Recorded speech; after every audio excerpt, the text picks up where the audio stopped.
जी नमस्कार, मेरा नाम अर्चना पंद्रा है। मैं यहाँ जिला अस्पताल छिंदवाड़ा पे एडमिट हूँ। मेरा कोविड प्लस आया हुआ है 31 तारीख को। मेरी मदर का भी कोविड प्लस आया हुआ था, इसलिए मैंने उनको आईसीयू वार्ड में शिफ्ट किया था। मेरे फादर भी कोविड प्लस आए हुए थे, इसलिए वो भी यहाँ पर थे। मेरी मम्मा हार्ट पेशेंट थी, इसलिए मैंने उनको आईसीयू वार्ड में शिफ्ट किया हुआ था। उन्होंने यहाँ पे 4-5 दिन रही, उसके बाद में वो सर्वाइव नहीं कर पाई, सिर्फ हॉस्पिटल की गलती के कारण। कल रात को 3:30 बजे मम्मा को बहुत ऐसी प्यास लगी हुई थी। इन लोगों ने उनको पानी तक के नहीं दिया। मेरी मम्मा नर्स चिल्ला रही थी, सिस्टर चिल्ला रही थी 3:30 बजे। उनके पास में आईसीयू वार्ड में कोई नर्स, कोई सिस्टर, कोई नहीं था। उन्होंने 3:30 बजे मुझे फ़ोन लगाया, कहा बेटा मुझे बहुत प्यास लग रही है, मैं बहुत तड़प रही हूँ, बहुत उन्होंने मुझे बोला। मैंने उतने ही समय सिविल सर्जन को फ़ोन लगाया, श्रीमती गोलिया को। उन्होंने कहा मैं भेजती हूँ, लेकिन वहाँ पे कोई नहीं गया। आधे घंटे तक के कोई नहीं गया। 4 बजे मेरी मदर का फिर फ़ोन आया, उन्होंने कहा बेटा अभी कोई नहीं आया है।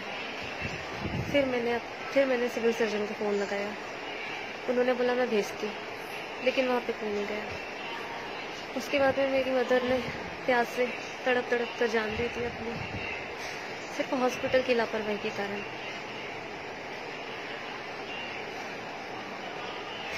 उसके बाद में मेरे फादर को आईसीयू वार्ड में शिफ्ट किया गया।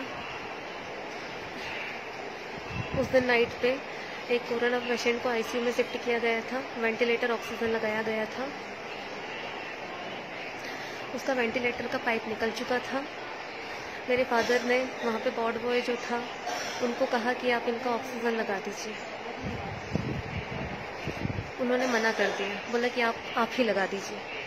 मेरे फादर को मेडिकल की कोई भी जानकारी ना होने की वजह से वो नहीं हेल्प कर पाए उनकी। उन्होंने बहुत रिक्वेस्ट की कि आप लगा दो, लेकिन वहाँ पे जो भी था उन्होंने नहीं लगाया।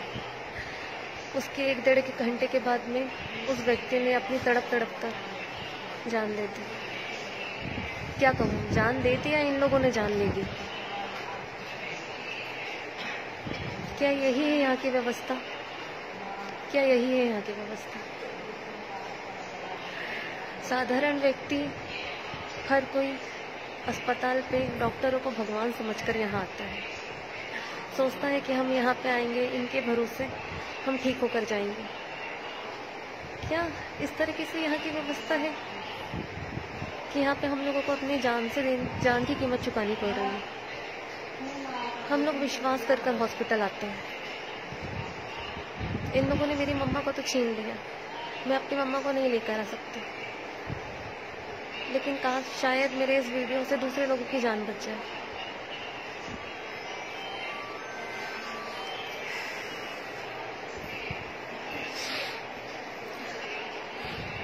यहाँ पे किसी प्रकार की व्यवस्था नहीं है। कोरोना पेशेंट को सफाई में रखा जाता है, यहाँ पे किसी प्रकार की सफाई नहीं है। यहाँ पे मुझे 1 हफ्ता हो गया है, मैं जब से आई हूँ तो हर डेली एक व्यक्ति को मरते हुए देख रही हूँ, तड़प कर। यहाँ पे लोग चिल्लाते हैं, डॉक्टर नर्स चिल्लाते हैं, कोई सुनने वाला नहीं होता। दिन में 2 बार नर्सेस आती हैं, टेम्परेचर चेक करती हैं, दवाई देती हैं और चली जाती हैं। लेकिन इस वार्ड में कोई भी डॉक्टर या कोई भी नर्स 24 आवर्स के लिए कोई नहीं होता यहाँ पे। क्या हम लोग, जब हमको ऐसी तरह से व्यवस्था करनी है, हमको अपना खुद का ख्याल रखना है, हम अपना घर पे भी ख्याल रख सकते हैं। दवाई तो हम घर पे भी ले सकते हैं। जब यहाँ पे नर्सेस सिर्फ टेम्परेचर चेक कर जा सकती, तो हम लोग भी अपना खुद टेम्परेचर चेक कर सकते हैं। आप बताइए कैसे करें? मैं सभी लोगों से निवेदन करती हूँ कि कभी भी सरकारी अस्पताल मत आइएगा। यहाँ की व्यवस्था बहुत खराब है, बहुत खराब है। मेरी मदर उस दिन इतना तड़प रही थी, बहुत तड़प रही थी।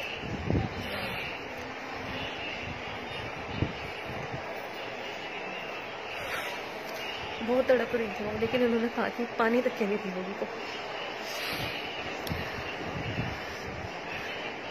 कोई इंसान कैसे भरोसा कर इस अस्पताल पे आएगा। मैं आपको दिखाती हूँ, यहाँ पे ऐसे ऐसे व्यक्ति हैं जिनको कोई सिम्टम्स नहीं है, कुछ नहीं हुआ है, बस यहाँ पे लाकर रख दिया है कोरोना पॉजिटिव करके। अच्छे खासे यहाँ पे बैठे हुए हैं, देखिए।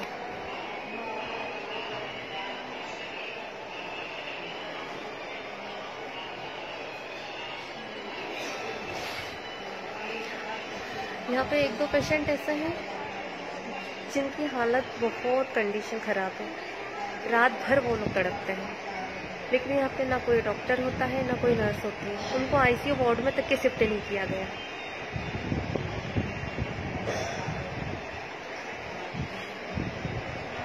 क्या हम लोगों को इस अस्पताल पे आकर अपनी जान देनी पड़ेगी?